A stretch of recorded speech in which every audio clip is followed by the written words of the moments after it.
Welcome, Screen Junkies. Thank you for joining us today. I am Roth Cornet, and I am joined by Dan Murrell, Mr. Spencer Gilbert, the wonderful Roxy Striar, and a very warm welcome to Dr. Janina Scarlet. Thank you for joining us today. First, can you just tell us a little bit about yourself and your work? Sure. Thank you. Thank you for having me. I am a licensed clinical psychologist, and I specialize in superhero therapy. So I incorporate pop culture into therapy to help people overcome post-traumatic stress disorder, anxiety, and depression. Thank you. Well, today we are here specifically to talk about sexual harassment, which of course has been a large topic of conversation in the entertainment industry and right here with us internally. There's a lot of conversations that we've been having amongst ourselves that we've seen in the community that we wanted to bring forward publicly today. And I'd start with the first question sort of is, what is sexual harassment? There's been some confusion about that. And the most baseline definition is kind of the quid pro quo definition of when it becomes transactional and a person in power asks someone in a position below them or that needs something from them or wants something from them to engage in a sexual act, either with the promise of reward or a punishment. And that's the baseline, but it doesn't stop and start there. Absolutely. And I think that covers just a mere tip of it, but it goes so much further than that. I think there are certain comments that are often said that are inappropriate, right? Somebody commenting about somebody's body part or somebody's dress or somebody's size is also inappropriate and can also be construed as harassing and make somebody feel uncomfortable. And I think a lot of times people, especially, forgive me for stereotyping, but more often than not, men might be more likely to say, well, what's the big deal, right? I'm just making a joke here, I'm making a comment. But what a lot of people don't realize is to that individual, it's 100th joke, maybe even that week. And so for that individual, they might have extensive trauma history. And so for them to hear a certain comment might make them feel extremely uncomfortable and might actually trigger certain trauma reactions. So it's not only with sexual acts, there are certain also comments that are also inappropriate. And I think that sexual jokes or sexual comments of any nature are inappropriate in a workplace. What about somebody's intentions or actions versus how somebody perceives it? So they could have the best of intentions, but whatever they say ends up offending somebody. Which is the one that matters more there, the way that you intended to say it or the way that somebody is taking it? And I think both are relevant. I think people are entitled to feel how they feel. And I think this is where, if we're able to read body language, of course, some people have really struggled with that. But if we're able to read body language, that goes a really long way. Even if we have the best of intentions, but we've offended somebody, it's important to check in and say, hey, did my comment just offend you? Was that okay for me to say? I apologize if something I said was offensive to you. And I think checking in general. I think sometimes people assume that it's okay to hug somebody when they first meet them, for instance, right? But even asking permission, saying, hey, would it be all right if I gave you a hug right now? Was that statement I just made okay? So even if we have the best of intentions, but if it looks like the other person was offended, I think that's already enough justification for us to check in with that individual to make them feel safe and comfortable. We see power as kind of a recurring theme in these cases, and it's somebody who has, it's either someone like Harvey Weinstein who's, doing this saying like, I can get you work, or in the workplace, it's your boss. And it keeps people from coming forward because they say, if I'd said something, I wouldn't have gotten this job. If I'd said something, I could have been fired, or any number of things. How can people deal if they're experiencing that kind of harassment from someone in power, which is so often the case? How would you recommend that they do deal that, knowing that there could be retribution for saying something? Yeah, absolutely. Thank you for asking such a powerful question. And I think the fact that we're seeing like the hashtag #MeToo trending so much now is helping a lot of individuals step forward. Individuals like Anthony Rapp, for example, just came forward today about what's happened to them. And many of my clients have also reported that seeing other people's responses have helped them. In terms of what to do when we ourselves are being targeted, I think taking some time to process what happened with our loved ones, with a therapist, with a trusted friend can go a really long way. Reaching out to people that have been in a similar situation to ask for guidance can also be really helpful. And then if at all possible, then speaking to that individual individual and letting them know, did you know that that action made me feel uncomfortable? And in some situations that might be safe, and certainly in some situations that might be unsafe. Now, if it is the case that an individual feels that it is unsafe for them to bring a situation like this to their superior, then I think there might be other channels for them to go about it, whether it's speaking to HR, speaking to a legal representative about their options. I know a number of people in Hollywood are now starting to gather together to create a network, an online network that would be basically a hub for people to understand their rights. So it would have lawyers available and mental health providers available to let people know about what to do if they're being targeted in different situations, so that it's a hotline. There is a current network that is really helpful for people. It's RAINN.org. That's RAINN.org. And there are individuals that are available to help people that have experienced sexual harassment, sexual assault, or sexual abuse of any kind. If you go to the person who has made you feel uncomfortable and you said, hey, did you know that when you said this, or when you touched my arm or whatever it is, that made me uncomfortable, and they said, no, I'm so sorry, it won't happen again, and it doesn't happen again, you should leave it at that? Or should you not trust that that won't happen with other people as well? I think that really depends on the particular individual and the specific situation. And I think if it was something like somebody giving somebody a hug that made another person feel uncomfortable, then if that individual then chooses to let it go after the apology, that's fine. If they continue feeling unsafe, then they have every right to take any action they seem appropriate in terms of leaving, for example, or staying, keeping their professional relationship with that individual. If there was an abuse of any kind, then I think now we're talking about legal issues, and that's where I think speaking to somebody's legal representative might be helpful in terms of discussing their rights. However, I just want to point out that whatever people who have been offended feel is an appropriate emotion. I think a lot of times people feel that they have no right to feel offended, that maybe that person didn't intend to offend them. But if you feel offended, you have every right to feel offended. And if you're hurt, if you were made to feel unsafe in every way, in any way, that is your right. And if that's the case, then there might need to be certain repercussions or maybe certain discussions around this topic. So one of I've talked to several women for years about these things, and one of the things that I notice as a repeated refrain, and I don't mean to indicate that this is not impacting men as well, because absolutely, but a repeated refrain seems to be, I wasn't sure if I should trust my instincts. I wasn't sure if I was really sort of like seeing what I was seeing, or if I kind of had, like you're saying, had the right to feel what I felt. And particularly the younger, the more likely that is to be the case. So I just want to talk about the idea of trusting your instincts and trusting yourself to be your best guide in a situation. And thank you for bringing that up. I think it's so hard for anybody, men or women, to trust their instincts when something really atrocious happens, because it tends to happen so quickly. We're not even sure if what we just experienced was real or not. And it might mean that we need to take some time to really process it, whether we process it with a trusted friend, maybe a therapist or somebody else that can help us make light of a situation in terms of understanding what really happened and what made me feel this way. I really would want to reach out to everybody watching this, that if you feel uncomfortable in any way, that your feelings are valid. And if you need to speak to somebody, by all means do, because chances are if you feel uncomfortable, somebody else does too. So I just want to bring up, speaking of the people watching this, we just know from metrics that most of our audience is dudes. So what do you have to say, I guess a situation men might find themselves in where either they're not sure if what they're about to say is appropriate, but also the question of what men should do if they see someone else acting inappropriately. Right. And I think for the first part of that, if people are not sure, then I think checking in is always helpful.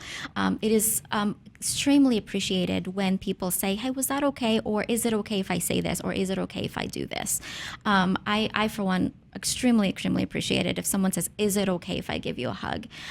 Is it okay if I give you a shoulder rub? Which, unless I know somebody, usually the answer is no. But but I appreciate the question. And I also think that if people are unsure, if they see somebody else acting inappropriately, and if they're unsure, similar advice. I think checking in with that individual. Did that situation make you feel unsafe? Did you want me to interfere? Is there anything you want to process or talk about? We are the advocates, and we are the people, men or women, right, or non-gendered individuals. We are the people that can make a difference. And by not keeping quiet, by speaking out, by checking in, this is where big differences can happen. And I would like to point out too that sexual abuse is not gender specific. It happens to men too. It happens to non-gendered individuals as well. I've treated a lot of men who've been sexually assaulted by other men and also by women. And so it goes both ways. And I think whatever somebody's gender identity is, if they were violated in any way, that's valid, and they are in need of support. I am, yes, echoing that. Absolutely not gender specific. One thing that I've noticed, I think the not okay hashtag is so powerful, and the Me Too hashtag has been so powerful. Another piece to that, though, just in my witnessing, has been there's almost been a bullying impulse to have people speak publicly when perhaps they're not comfortable with that. And I've found that to be really disappointing and sad, because I feel strongly that someone's pain is their own to do with what they will, and that if we really support people that are in it, that we support them whatever they want to do. And I just kind of was curious your take on that. Thank you. For many people who are posting the Me Too hashtag, this might be the very first time they've ever spoken out about the sexual abuse or harassment that has happened to them, and they might not be ready to discuss their trauma, and in fact, it might not be therapeutic for them to do so outside of a safe environment like therapy, for example. And so for somebody to harass somebody to disclose what that individual has gone through can be extremely triggering for that individual, and I would highly caution against that. So if you witness somebody pressuring somebody to disclose, please do intervene.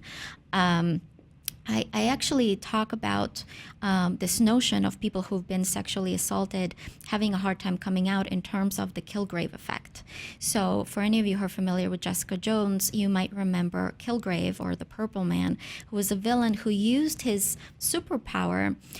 His superpower was to make people do whatever he wanted. So he had these special pheromones that when he was in the presence of somebody, he could make them do whatever he wanted. So when Kilgrave met Jessica Jones, he made a command for her to engage in sexual relationship with him. So although he didn't physically restrain her, for over a month, she was in a sexual relationship with him against her will. And for a long time, Jessica had a really hard time retaliating against him, speaking up against him, even after she got away. And I think for many people that have survived sexual abuse and of any kind, there's almost like this Kilgrave effect too, where it's almost like the abuse continues psychologically because they have such a hard time speaking out. There's so much fear of what might happen. There's a lot of fear of the individual that has done this. And I think because of that, we need to have compassion and understanding for individuals that have been through things like that. What is the best way to support somebody who does come out if it's sexual assault or sexual abuse? You have a friend who you know has had a situation happen, or you might suspect. What is the best way to reach out, or should you not reach out and wait until they reach out to you? I recommend reaching out and allowing the individual... There goes Roxy's phone. And allowing the individual to handle the situation in the way that they feel comfortable. For example, saying, I've just learned of this, I just learned this information. I'm so sorry that this happened to you. What is the best way that I can support you? And so even asking, is this something that you want to discuss right now? Or do you want me to just come over and be an ear for you to listen to? Or do you want your space? So I think providing individual with options and allowing them to know that they do have support, but also giving them the space to process the way that they want to. Some people want to talk about it. Some people want to talk about it over and over and over again, and that might be the most therapeutic thing for them, to really process their trauma a number of different ways. And some people want to have their space and maybe to process it on their own. And whatever it is that they need, we need to be respectful of. With what just happened with the case here at ScreenJunkies, a number of the women who came forward were fans who had been propositioned and shared screenshots of text messages and stuff And there were, I saw many people who said, well, nothing happened, in the sense that there was no physical action. They said no, or there was a denial, and a lot of people saying like, well, this was just somebody trying to get laid or trying to pick up women, and what's the big deal, and I think that people, I don't know, I think people maybe weren't clued into the power dynamic, or so for people that see things like this, and there are certain Harvey Weinstein stories, the Anthony Rapp story. These are stories of attempted actions that did not result in an actual sexual encounter. For people that maybe don't understand like why that counts, or why that falls under the same umbrella as actual rape and other sexual encounters, what is the kind of the connection and the interconnectivity of those things?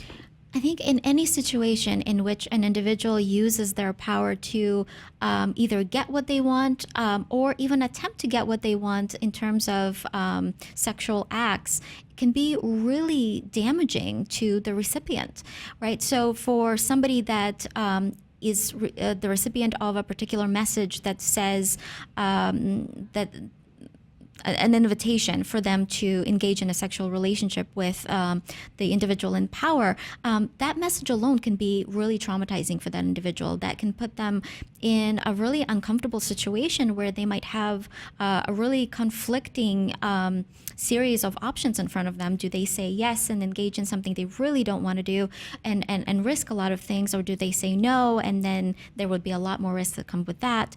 And for many individuals, like I said, this is not the first time that they've been propositioned this way. So it might seem like a harmless text message out of which nothing came about, but to that individual, that might have been extremely traumatizing and upsetting.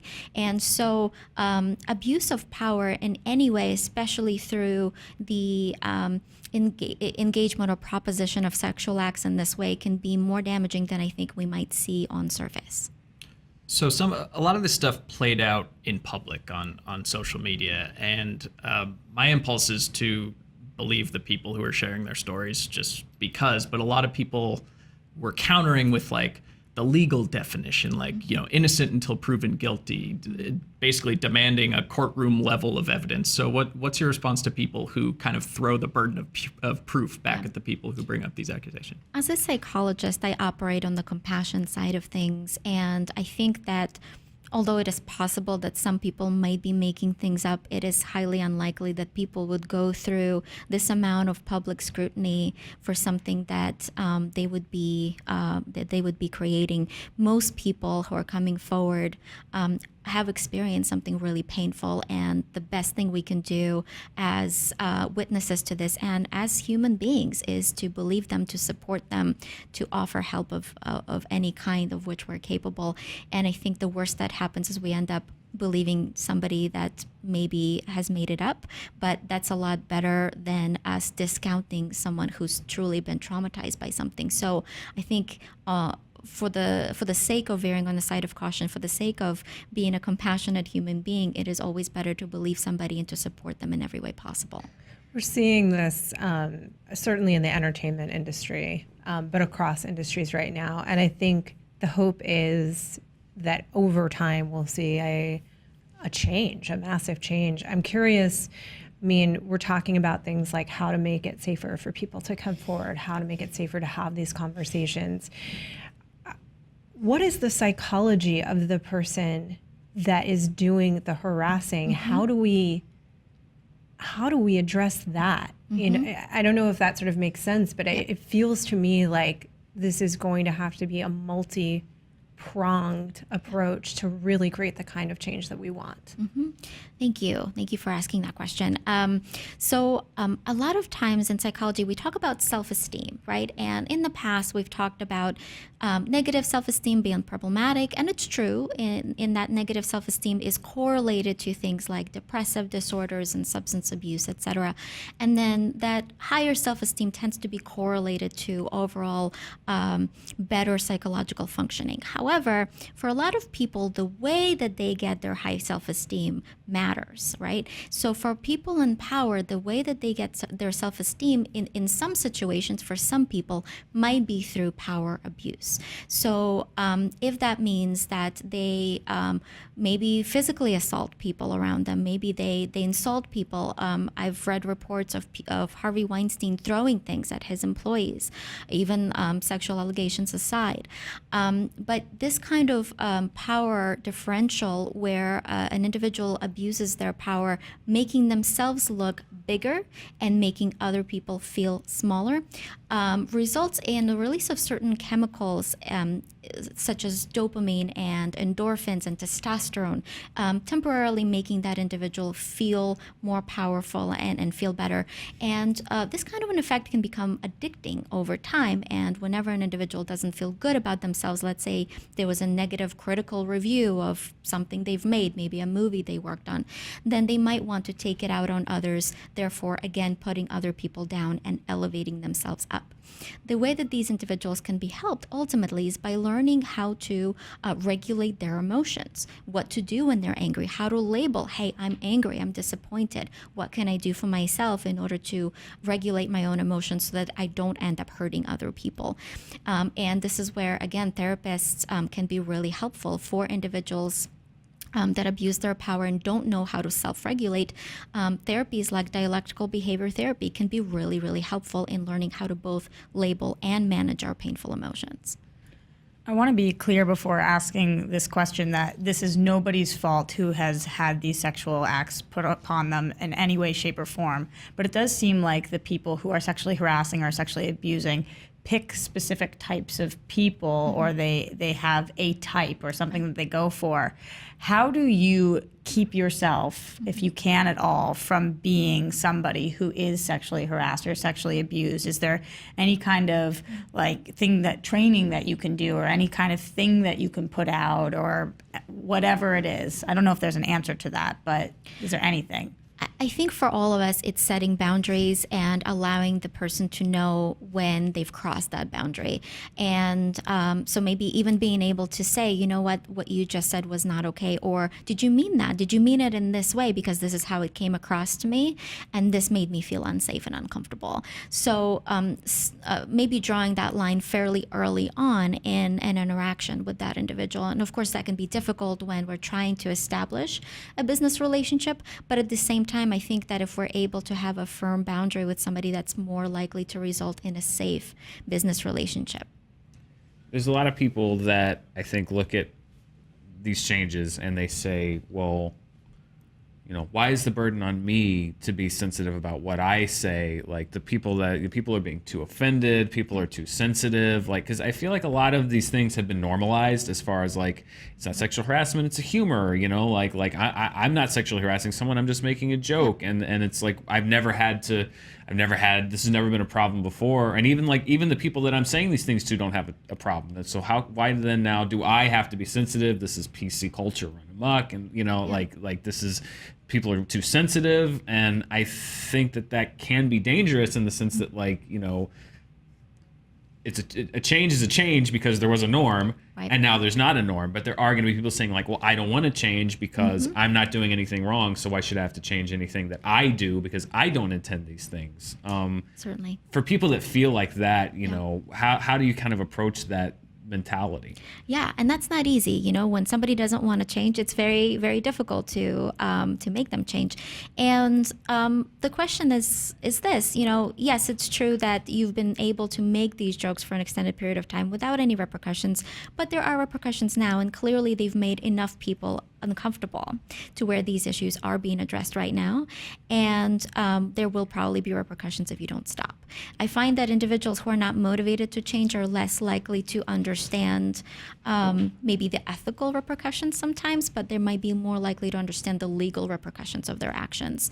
And this is where we can at the very least say, well, if enough people feel uncomfortable, there might be some kind of consequences that you won't be happy with.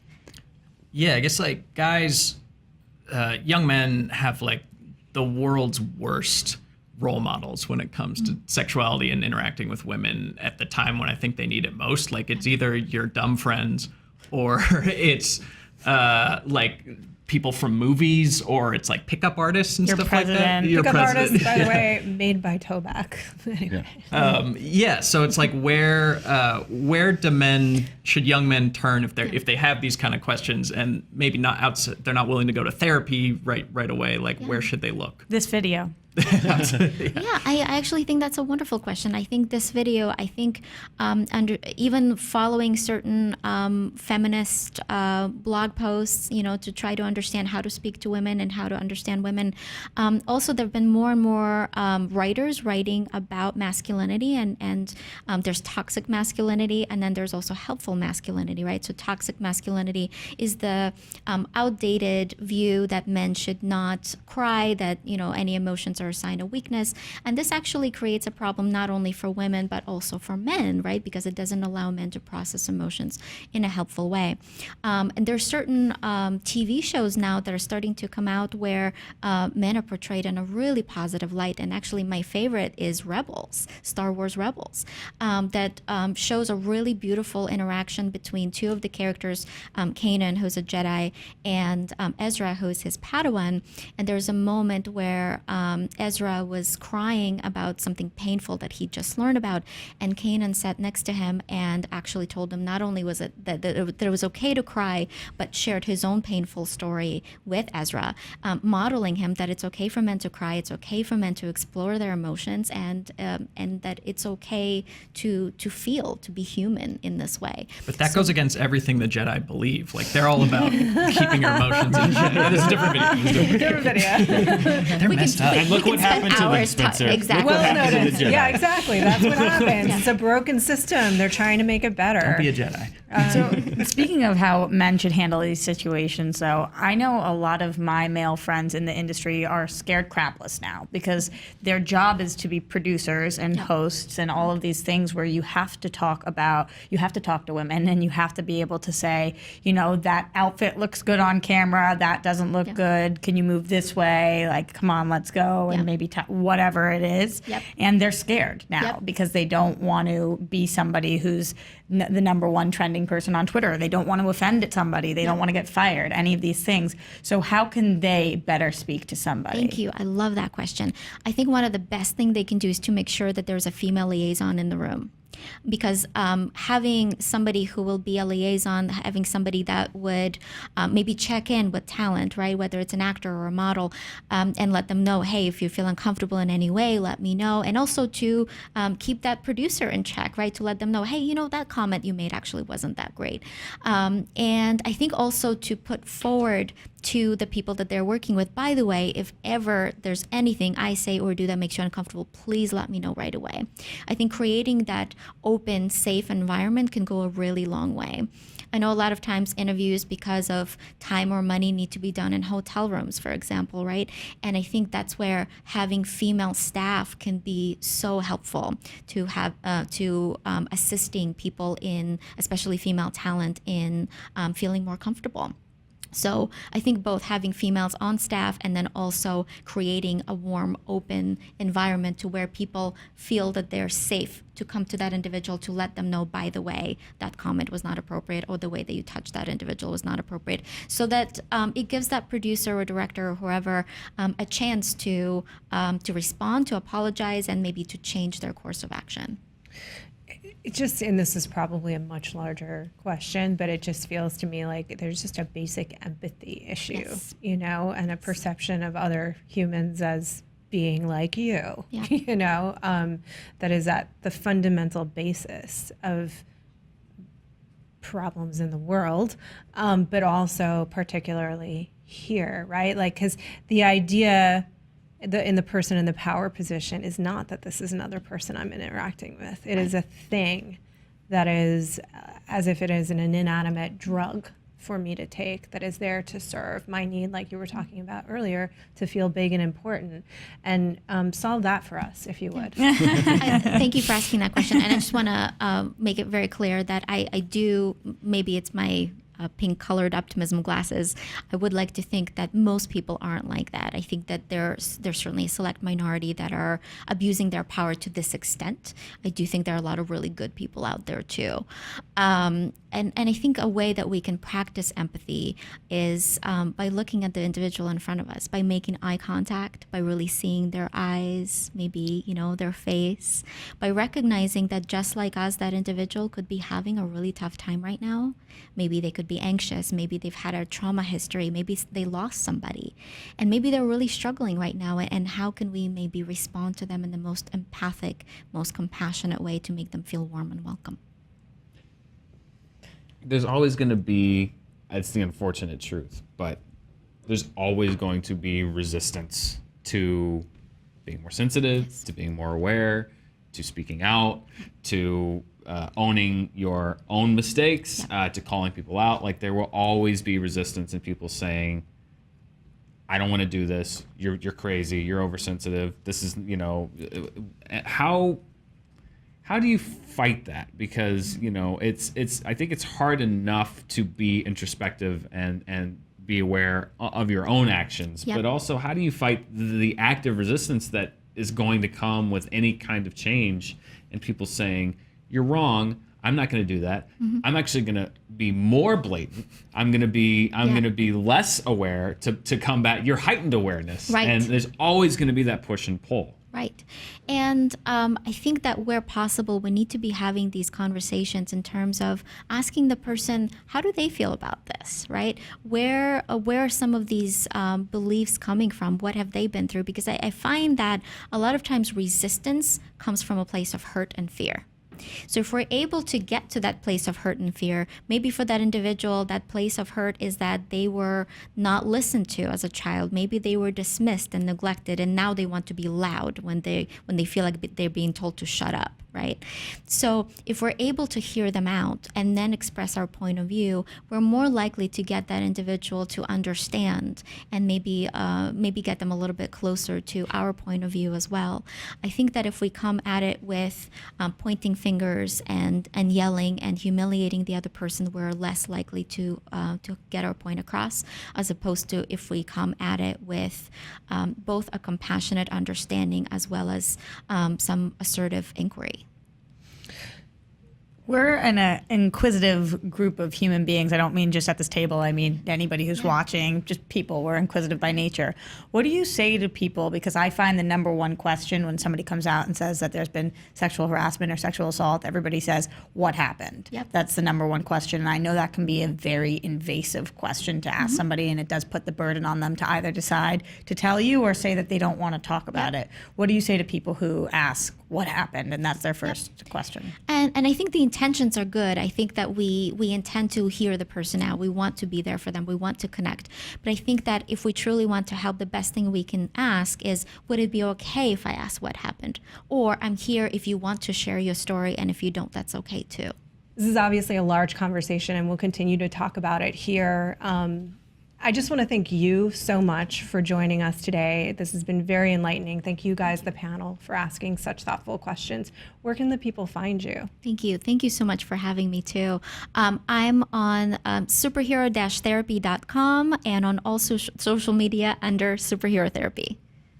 Thank you guys again and again. We will be continuing these conversations as we move forward, and we hope that you will as well in the comments and elsewhere.